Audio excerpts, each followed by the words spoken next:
Beni buraya getiren yuvama geri götürecektir. Mevlana Celaleddin Rumi.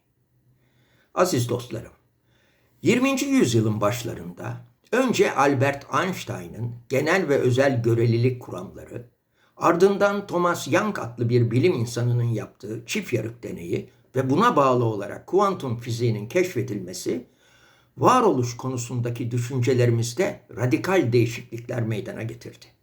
Sonuçta Newton fiziği anlayışımız alt üst oldu ve dikkatler 1200 yıl önce yaşamış mutasavvıflara yöneldi. Zira bilimsel olarak keşfedilen yeni sonuçlar tasavvuf ehlinin düşüncelerini adeta ispat etmekteydi. Nedir bu bilimsel bulgular ve tasavvuf ile ilgili bağlantılar? Thomas Young'ın yaptığı çift yarık deneyi sonuçları itibariyle bir devrim niteliğindedir. Bu deney, evreni meydana getiren madde ile bilinç arasındaki etkileşimi gözler önüne sermiştir.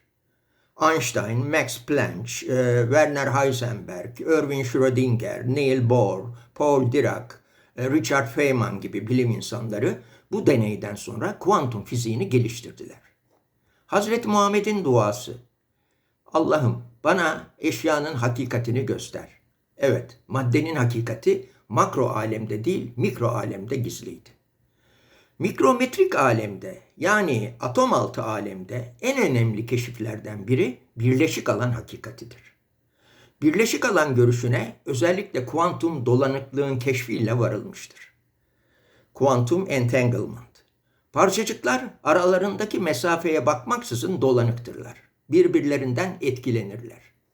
Bugün kuantum fizikçileri birleşik alan görüşüne dayanarak yaşamdaki çeşitliliğin temelinde tekillik olduğunu kabul ediyorlar. O kadar ki sen, ben, o, her şey, masa, sandalye birdir temelde. Dolayısıyla varoluşun içindeki en önemli kavramın bilinç olduğu bilimsel olarak da anlaşıldı. Bilinç varsa varoluş vardır, bilinç yoksa varoluş yoktur. Zaten bu gerçeği tasavvuf ehli asırlarca önce söylemişti. Mevlana demişti ki, sen okyanustaki bir damla değilsin, sen bir damladaki tüm okyanussun.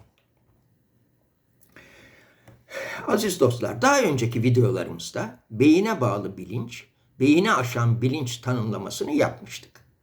Beyine bağlı olan bilinç, bedeni idare eden, çokluk aleminde yani bu dünyada yaşamamızı sağlayan bilinç, beden ölümüyle birlikte ölür. Ancak beyni aşan bilinç, beden ölse de varlığını sürdürür. Beyne bağlı bilinç zihin ile dünya yaşamı deneyimimizdeki tüm bilgileri beyni aşan bilince yükler.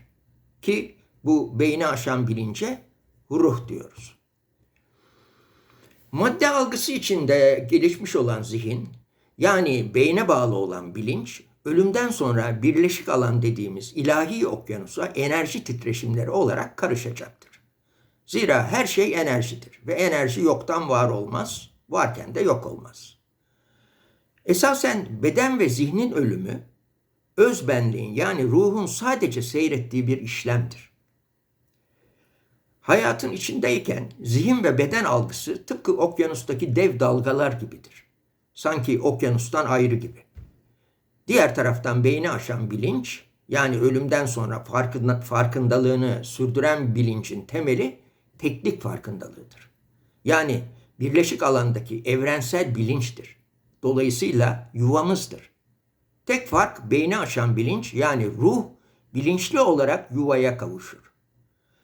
Birçok ayette yaratan diyor ki balçıktan insan yarattım ve ona kendimden üfürdüm. Yeryüzünde halife yarattım. Ona secde edin meleklere diyor. Beyine bağlı olmayan ve beden ölümünden sonra varlığını sürdüren ruh da dediğimiz bilinç dünya hayatındayken eğer beklenen seviyeye gelmişse kişi yolun sonuna da gelmiştir. Ve cennet tabir edilen yuvasına diğer bir deyişle evrensel bilince kavuşur. Bu seviye tasavvufta belirtilen kamil nefstir. Safiye makamıdır. Eğer kişinin bilinç seviyesi düşük ise dünya hayatı rüyasına, illüzyonuna devam edecektir. Bu da cehennemdir. Ancak Kur'an'da eninde sonunda herkesin cennete gireceği müjdesi verilmektedir. Tabii iyi ameller işlenirse. Dünya hayatı, maddi hayat yani şehadet alemi görevli bazı güçler tarafından meydana getiriliyor aziz dostlar. Bazı güçler derken de bu tek birleşik alanın yoğun titreşimlerini kastediyorum. Yoksa aklımız dualiteye kaymasın. Sonuçta çokluk bu ilahi yayından yani teklikten bilinç vasıtasıyla meydana gelmektedir. Çokluğun temeli tekliktir. Nedir bu çokluğu meydana getiren bazı güçler? Bunlar birleşik alanın yoğun frekanslarıdır. Hatırlayalım 4 melek. Cebrail, Azrail, Mikail, İsrafil. Fizik bilgilerimizden hatırlayacak olursak maddeyi meydana getiren 4 güç. Zayıf nükleer güç, güçlü nükleer güç, çekirdeği meydana getirir. Elektronları, protonları bir arada tutar. Elektromanyetik güç ve kütle çekimi gücü.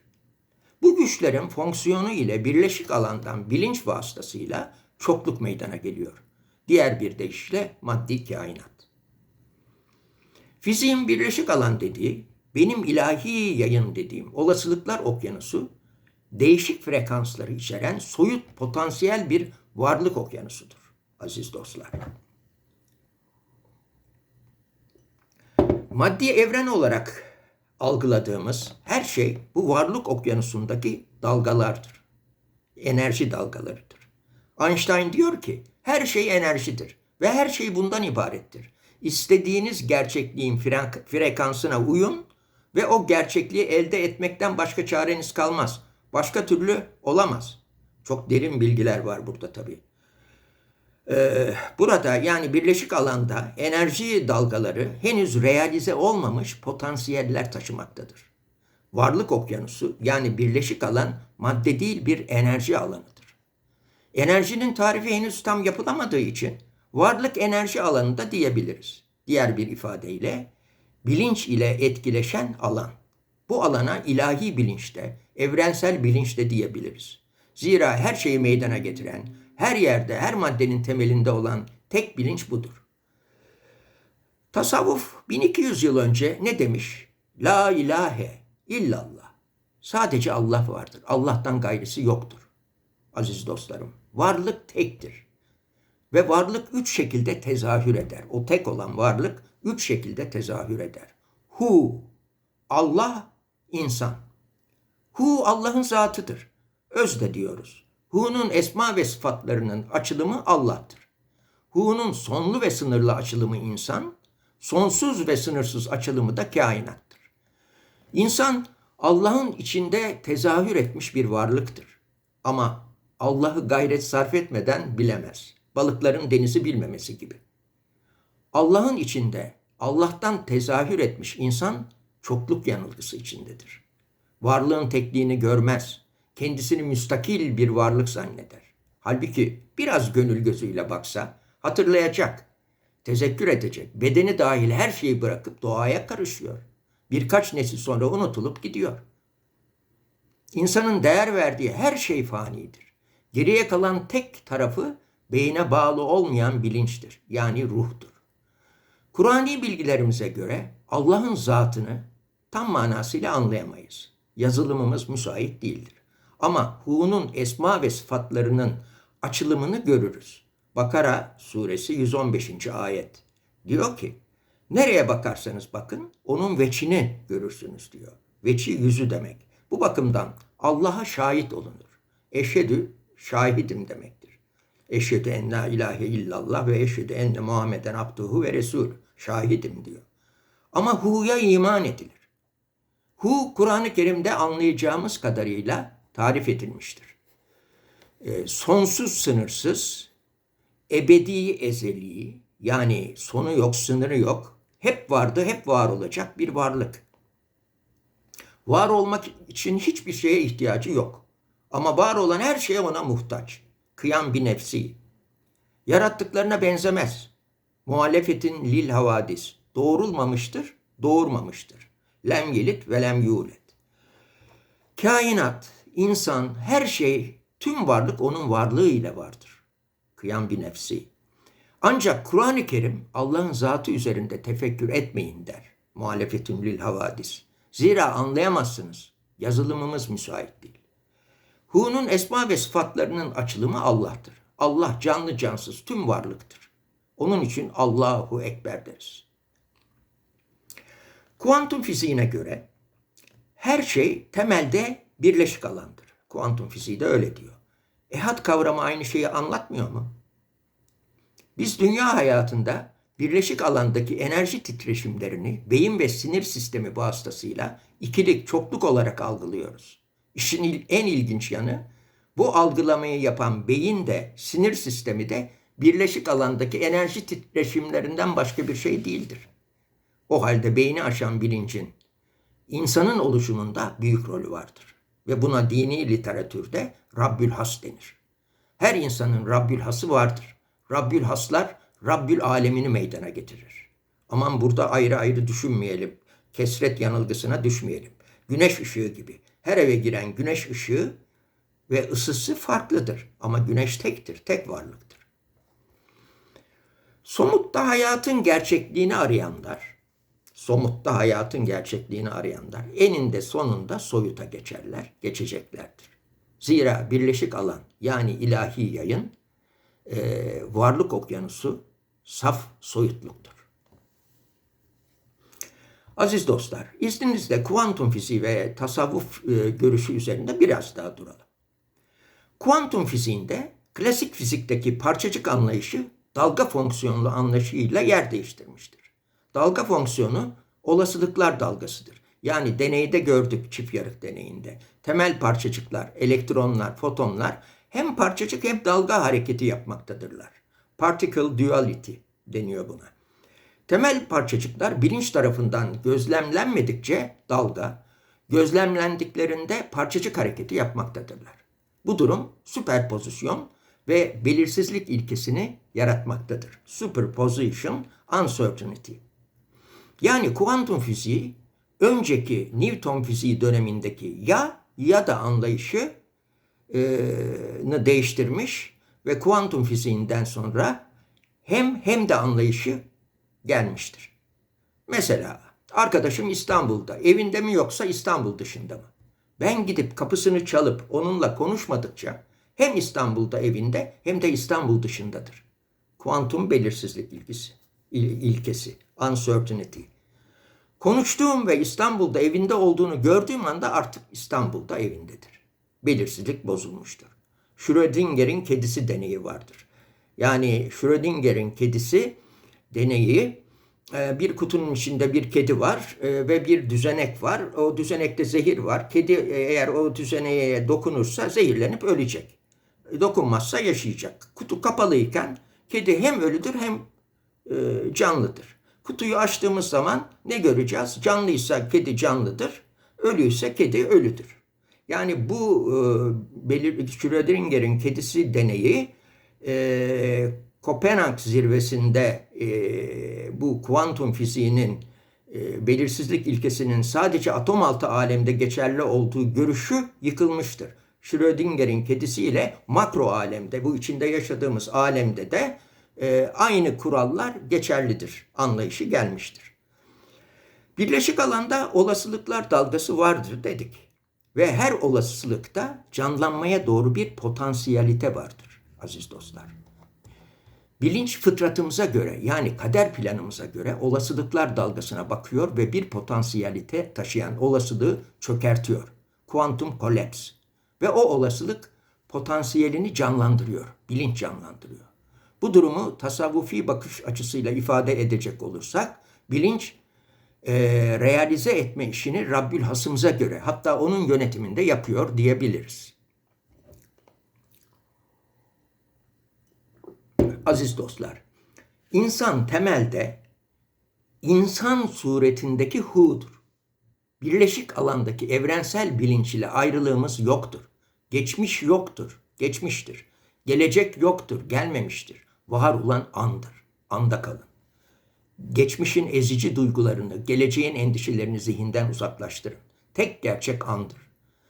Kendi bireysel varlığınıza odaklanmak yerine tekilliğin, vahdetin bir uzantısı olduğunuzu düşünün. Biz de o evrensel bilincin parçasıyız. Hu var dedim ya içimizde. Yaşamın özü olan teklik, tevhid çoğumuz tarafından deneyimlenmediği sürece savaşlar, terör, kötülükler, kin, husumet, nefret devam edecektir. İnsanlar her birimizin birbirimize bağlantılı olduğunu idrak etseydi, kavga etmek, savaşmak mümkün olur muydu? Hatta diğer insanların acısı bizim acımız olurdu. Aslında aydınlanmaya çalışan, ölmeden ölmeye çalışan, tekliğe ulaşmaya çalışan bilinç, teklikten, evrensel bilinçten ayrı bir varlık değildir. Seyir kendinden kendinedir. Uyanmak bunu anlamaktır. Kişi konsantrasyonunda en derinlere vardığında, gözlemcinin gözlenenden ayrı olmadığını anlar. Zira varlık tektir. Tevhid bilgisi de bunu ifade etmektedir. Peki o zaman insan, yani insani nefs nedir? Yani içimizde biz neyiz o zaman? Yani nefsi, insanı şöyle tanımlayabiliriz. İnsani nefsi.